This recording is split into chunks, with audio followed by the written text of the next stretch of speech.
Laura, and I have, David. and we want to welcome you to today's edition of Happily Ever After. Welcome, everyone. Welcome. So, today we're going to talk about the importance of Christian marriage counseling. It was something that was very important to David and I as we wanted to make sure both of us were going into a marriage with correct expectations. I didn't want to have any expectations of David that were unrealistic. And David, how did you feel about Christian counseling? I thought it's I thought it is a I believe it is a great tool for helping couples to understand what marriage is really about and have a better understanding as they go into the marriage. Yes. And so we were very fortunate to have someone to help us with that.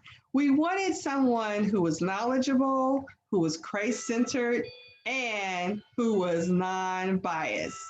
Ah, hear that? That's our chime. So that's one of the things we work through when we're doing videotaping. I totally forgot to get the time straight on that one. But David, what was important to you as far as who counseled us as we prepared for marriage?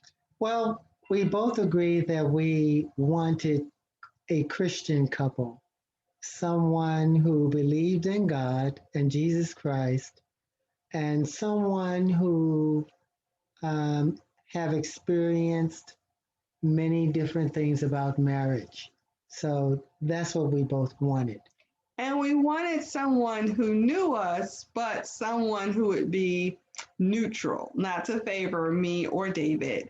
So we kind of thought about it, we talked about it, and we decided to visit a very special woman. Her name is Dr. Mano Gurley, the pastor and bishop of the Tabernacle Church in Laurel, Maryland. And I have to say, she may have been just a wee bit biased because I've known Pastor Menno for a very, very long time. She used to be my pastor before I decided to change churches to go to New Psalmist. So we both, David and I both met her in her office because she had not had the privilege and pleasure of meeting David, and David had not met her. So, David, how did you feel our meeting with Dr. Menno went? I thought it was a very productive meeting, very relaxed. She asked us various questions about our background, and she asked us why we wanted to get married. And she also selected a couple for us to perform the counseling. Yes, she gave us an option that she would do the counseling or gave us an opportunity to work with another couple.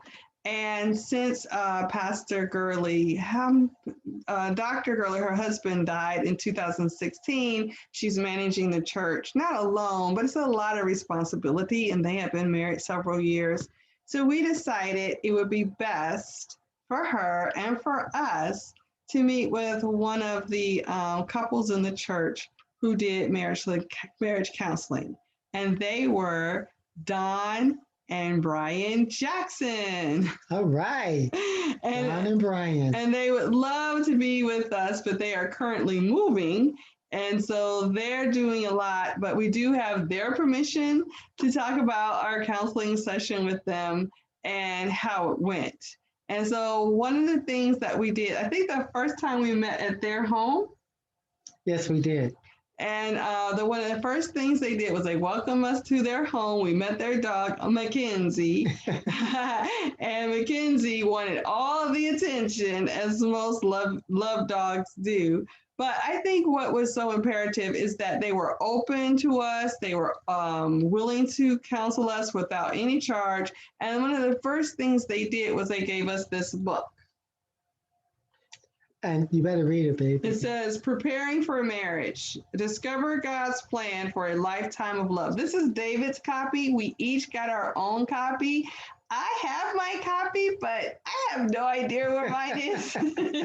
But one of the things that we did, I think we covered, 9 chapters. Yes. And so we met with them, we talked, but we were assigned a chapter each week. that David and I had to work on. There were times that David and I worked alone, and then there were times that we worked together. What did you think about that process, David? I thought it was very good because each chapter gave an introduction to a particular subject, and then it would go into detail. And then there were exercises that we had to do either together or individually. Yes, that's right. And it was so important that we walked through it and we had to answer questions and then we had to discuss it as a couple. And then when we met with Brian and Dawn, we would talk about it. And we had to do the, what's the word, the 4-letter word that we had Work. to do? We had to do the work. And was it work, David? It was work. Yes. It was work. Was it worth it? It was worth it. It was worth it because anything that is valuable takes effort, time, and that equals work. But the benefits of work are plentiful. So some of the subjects in here, just to get, I'm looking at David's answers, so funny. Let's see, understanding your personal history, knowing what kind of person you are. Let's see. Great expectations. Yeah. What are a couple's expectations for marriage? Authentic communication. I love this one. Roles and responsibilities. And money. Money. Very important. Very important. And we have some other things that intimacy and sexual communication, all these things and more were discussed. And when we met with Brian and Dawn, they didn't want us to come empty-handed. And they have done this over and over again. So they knew the material, but they knew by how we interacted with them that we spent time talking. And believe it or not, even though David and I had a wonderful dating life, there were things, even though we talked a lot, there were certain things that we hadn't even talked about and hadn't considered until we went through the counseling. And at least that made us aware of it and we started talking about those things. Right. And I think that one of the greatest strengths a person can have is being transparent. Transparency, even though it can be difficult at times, is extremely important and it creates a solid foundation of trust and honesty. That's right. And I'm pretty transparent. And I'm transparent. But it's so funny. David and I were having a conversation earlier today, and sometimes I'm not as transparent with some of my friends. And I think that's because if they do something that angers me or hurts my feelings, I don't always share that because my history has been when I share how I really feel, people get angry at me and they're not my friends anymore. So, David, what did you say about that? I was saying to Laura that it's important to be transparent with friends.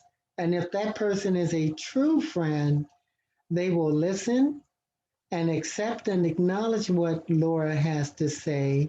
And if they're a true friend, they will stick with Laura. Yeah, so I'm working on that because some people think I never get angry or never get disappointed, and that's not true. Sometimes I'm very angry with my friends, and sometimes I'm very disappointed with how they behave or what they do. And I'm sure that there have been times when I've let them down as well. So that's one area I have to work on because traditionally I'm not as transparent because I have found that people get angry at me when I am. So, and I've lost the friendship. So that's something I have to work on.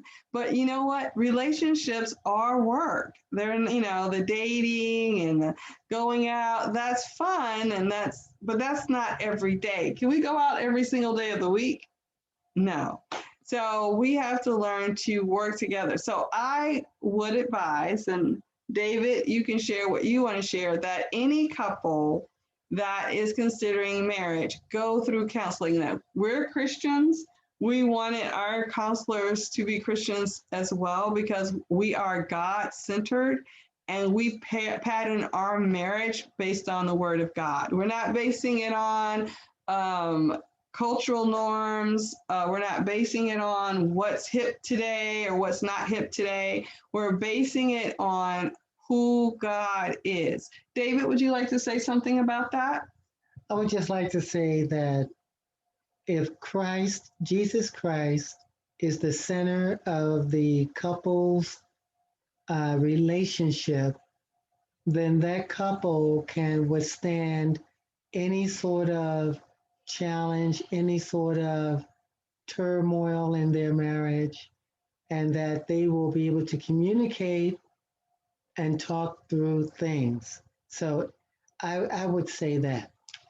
Thank you. And I agree, but I think it's important, as David stated so well, is that to have a good foundation. You can't get married because you think you're getting too old or he's cute or somebody has money. You can't get married for any of those reasons because those reasons won't last. You have to get married because you love someone. And when you love someone, you put that other person first. And sometimes we don't have the capacity to love another person the way we need to. And that's why God should be the center of our life, because when we put God center, He equips us to give us the capacity to love that person that looked really good and was really nice. And it's 3 years later, 8 years later, and all you want to do is upside their head. So God gives us the capacity to love those in our lives. And He gives us the capacity to love ourselves. So sometimes we don't like ourselves very much. So how can we love someone else? You know, so it's nice to have romantic movies and everything, but marriage is work, you know? And I like to say, Jesus Christ said that through our weaknesses, we become strong. And I mentioned transparency earlier. It takes a lot of strength for a person to become vulnerable, to expose themselves, and they don't know if they're going to receive a blunt, harsh reply, or, as Laura said, will they receive love? So we can become stronger as we become more transparent.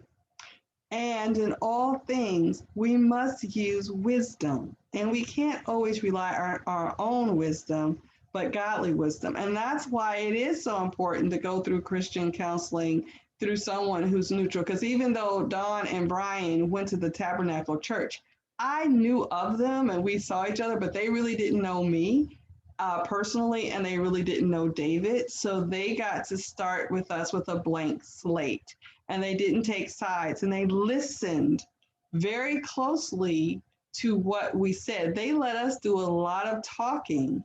And once they listened, they were able to guide us through those areas where we may have been selfish or had an unrealistic expectation or had misinformation, and they didn't do it harshly. They did it in love. And just like the trauma training I went through, this book is all based upon a story. So you follow a fictional couple through their struggles. And it's easy to do that. So storytelling, I'm learning, even though I'm an educator, is so imperative, not only for children, and not only that Jesus used storytelling, they called it parables, it is a great teaching tool. So I hope that you've enjoyed this episode. Before we end, I always like to give my guest, and my special guest today is my handsome hubby. Do you have any last words before we end today's session, David? I would say anyone who is watching this recording and you're contemplating marriage, seek out marriage counseling, because you will find that there are so many things that you didn't know what was inside of you, and you get to know your mate a lot better. Or your potential mate. Or your potential mate. Or your not potential mate. You get to know them a lot better, and you'll know exactly what you're facing as you enter into marriage.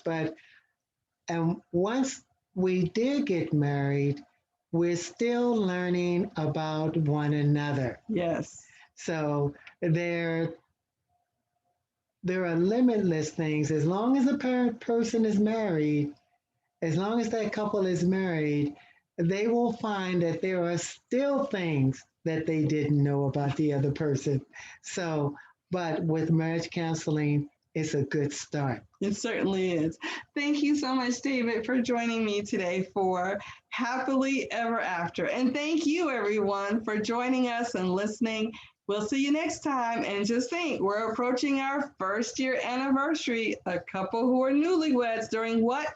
A pandemic. All right, everybody. Bye-bye. Bye. Thank you. Take care. Be safe.